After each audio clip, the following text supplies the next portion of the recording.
be forced to do so. Thanks, Senator Walsh. Yes, Billy. Okay, Deputy Barrett.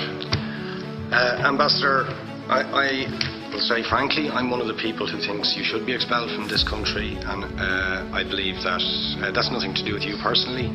It's to do with the policies of your state. And I think, along with Desmond Tutu, that the time for treating you as a normal state is over, because you're not behaving as a normal state. And I just want to ask you questions, really, in relation to that contention. And I would just say, for the record, it certainly isn't motivated by anti-Semitism in my case. I mean, for example, when disgraceful attempts were being made to downplay the horrors of the Holocaust by people like David Irving, I brought a Jewish Auschwitz survivor to this city to organise meetings and get her on national television to remind the Irish people about the horrors of the Holocaust. And I would do so again if anybody tried to downplay the horrors of what were done to the Jewish people. But it is precisely because I'm opposed to racism that I oppose what your state is doing and what it stands for. So I just want to ask you a few questions in relation to that. And I should also say, by the way, I lived for a year on Moshav Neot Hakikar in the Dead Sea in 1987, 2 weeks before the first Intifada broke out. That leads me to my first question. You have tried to cover over what you have done, the killings of innocent people in Gaza on 3 separate occasions over recent years, the seizure of Palestinian land and so on, by attacking Hamas. Now, why don't you just admit that Hamas didn't exist when the first Intifada took place? They didn't set up an armed wing until the early 1990s. And that there was a reason that PLO were in Tunis at the time, exiled, effectively not present. But the ordinary Palestinians rose up because you denied them basic rights. I lived there. It was apartheid. It was racism. It was endemic. It was rotten. Absolutely, I was shocked within weeks of living there to see how you treated Palestinian people.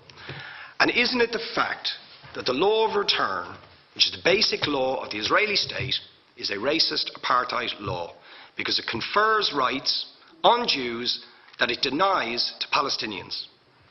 It allows, for example, if I was Jewish and had never stepped foot in Israel, I could claim citizenship there tomorrow, but 6 million people whose origins are in what you now call Israel, who were forced out in 1947 or 48, do not have that right.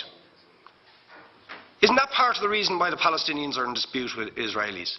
Because you deny them the right to return to their homes and to their land and to their villages, and that they have a legitimate claim, even under international law, to return, but you deny them that right. Why do you deny them that right? And why do you give that right to other people who have no connection whatsoever with the land, whether you call it Israel or whether you call it Palestine? Why do you continue to seize land, if you're serious about Oslo and the two-state solution? Why do you continue to seize land, which under that agreement is land designated to be Palestinian land? 500,000 people, most of which has taken place since Oslo. You allow that to happen. Why do you allow it to happen if you're serious about giving this land to the Palestinians? It's absolutely extraordinary. And it just, you must, are you not just taking us, Ambassador, for idiots?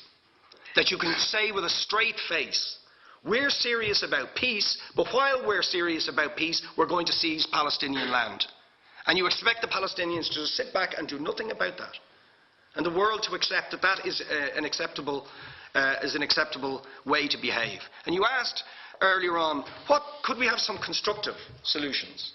Now you know what the Palestinian people have been asking for. Far less even than some people would ask for. Because I believe the whole apartheid system should be dismantled.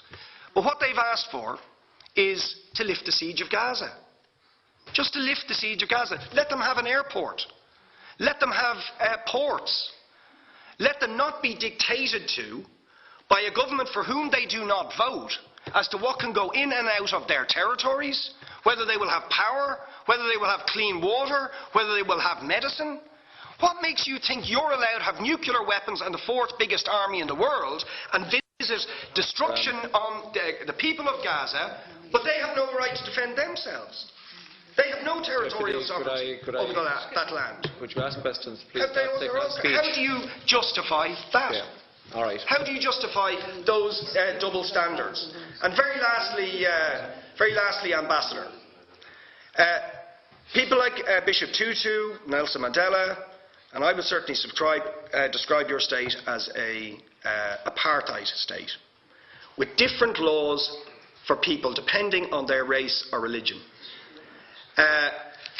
Now, isn't that just the case that, for example, at checkpoints going into the West Bank, there's a channel if you're Israeli or European, and there's a channel if you're Arab? Just because you're Arab. If you came into Dáil Éireann and they stopped you and said, "Are you Jewish?" "Oh no, sir, you can't come in through the same entrance as Irish people or European people because you're Jewish," you would call that racism and apartheid. But yet, you practice that with your checkpoints and your military barriers and your apartheid wall. How can you justify that? All right.